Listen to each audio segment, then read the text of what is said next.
అర్హులైన ప్రతి ఒక్కరికి ప్రభుత్వ పథకాలు చేరేలా చర్యలు తీసుకుంటున్నామని ప్రభుత్వ విప్ వేములవాడ ఎమ్మెల్యే ఆది శ్రీనివాస్ తెలిపారు. ప్రజాపాలన ప్రగతి ప్రణాళిక 99 రోజుల కార్యాచరణలో భాగంగా శనివారం వేములవాడలో నిర్వహించిన నియోజకవర్గ స్థాయి సభలో ఆయన మాట్లాడారు. కార్యక్రమానికి జిల్లా కలెక్టర్ గరిమా అగర్వాల్ హాజరయ్యారు. ఈ సందర్భంగా నేతన్నలకు ఆర్థిక సహాయం, కళ్యాణ లక్ష్మి చెక్కులు, వీల్ చైర్లు తదితరాలు పంపిణీ చేశారు. వివిధ శాఖల స్టాళ్లు ఆకట్టుకున్నాయి. రాష్ట్ర ప్రభుత్వం సంక్షేమం, అభివృద్ధి రెండింటికి ప్రాధాన్యత ఇస్తోందని ఆది శ్రీనివాస్ పేర్కొన్నారు. ఉచిత బస్సు ప్రయాణం, ఉచిత విద్యుత్, ఆరోగ్యశ్రీ విస్తరణ వంటి పథకాలు ప్రజలకు ఉపశమనం కలిగిస్తున్నాయని చెప్పారు.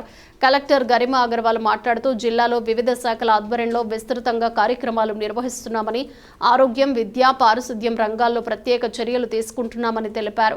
కార్యక్రమంలో జిల్లా గ్రంథాలయ సంస్థ chairman Nagula Satyanarayana Goud, municipal chairman Pulkam Raju, market committee చైర్మన్లు Rondi Raju, Chelukula Tirupati, Kachchakayala Ellaiah, municipal vice chairman Narala Shekar, RDO Radhabai, CPO Srinivasachari, DSP Srinivasulu, తహసీల్దార్ జయంత్ కుమార్, మున్సిపల్ కమిషనర్ సంపత్ కుమార్, వివిధ శాఖల జిల్లా అధికారులు, తహసీల్దార్లు, ఎంపీడీఓలు తదితరులు పాల్గొన్నారు.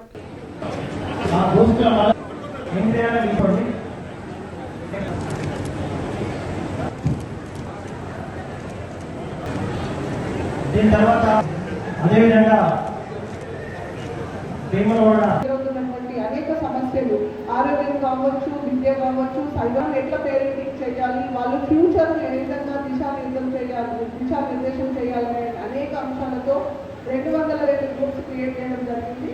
ప్రతి గ్రూపులో 10 మంది ప్రజాపాలన ప్రగతి ప్రణాళిక కార్యక్రమంకి వచ్చిన ఆనరేబుల్ విప్ మరియు శాసనసభ్యులు శ్రీ ఆది శ్రీనివాస్ గారికి, మున్సిపల్ చైర్మన్ గారికి, వేములవాడ కాన్స్టిట్యుయెన్సీలో ఉన్న ప్రతి ఒక్క AMC chairman, RTO, municipal vice chairman, DSP, ఇక్కడ ఉన్న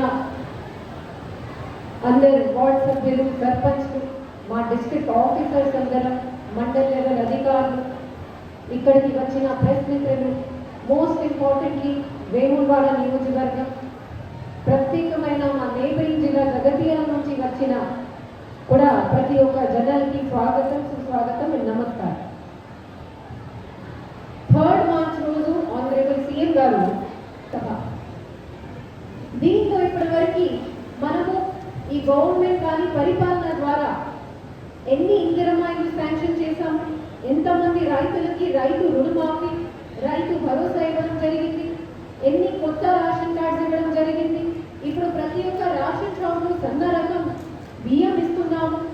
దీని తర్వాత మనకి 200 యూనిట్ వరకు సబ్సిడీ గృహజ్యోతి కిందికి, గృహలక్ష్మిలో మన ఇక్కడ ఉన్న ప్రతి మహిళలకి ఫ్రీ టికెట్, ఇంకా కళ్యాణ లక్ష్మి కానీ, ఇందిరమ్మ చిరాలు కానీ, ఎలాంటి మనకి అన్ని స్కీమ్స్ ద్వారా కాన్స్టిట్యుయెన్సీ లెవెల్లో కలెక్టర్ గారితో పాటు రాష్ట్ర ప్రభుత్వం యొక్క లక్ష్యము, రాష్ట్ర ప్రభుత్వం యొక్క ఆలోచన, గౌరవ ముఖ్యమంత్రి శ్రీ రేవంత్ రెడ్డి గారి పరిపాలనలో ఇందిరమ్మ రాజ్యము, ప్రజాపాలనలో నిస్సాయులందరికీ సాయాన్ని అందించే లక్ష్యంలో భాగంగా అపన్నాస్తాన్ని అందించే లక్ష్యంలో ముందుకు పోటీ ఉత్సాహంగా, ఉల్లాసంగా అన్ని ప్రాంతాల్లో కూడా ఈ కార్యక్రమాలు రాజన్న సిరిసిల్ల జిల్లా కలెక్టర్ గరిమా అగర్వాల్ గారి ఆధ్వర్యంలో అన్ని శాఖల అధికారులు, స్పెషల్ అధికారులు కూడా ఆయా గ్రామాల్లోకి వెళ్ళి కార్యక్రమాలు సమర్థవంతంగా నిర్వహిస్తున్నారు. అందుకు నేను ప్రత్యేకంగా అభినందనలు రాష్ట్ర ప్రభుత్వం పక్షాన్ని చెప్పేటువంటి సందర్భాన్ని ఈ సందర్భంగా నేను చెప్తూ, ఈరోజు రాష్ట్ర ప్రభుత్వం అధికారులకు వచ్చిన తర్వాత అన్ని వర్గాల ప్రజల యొక్క అభివృద్ధిని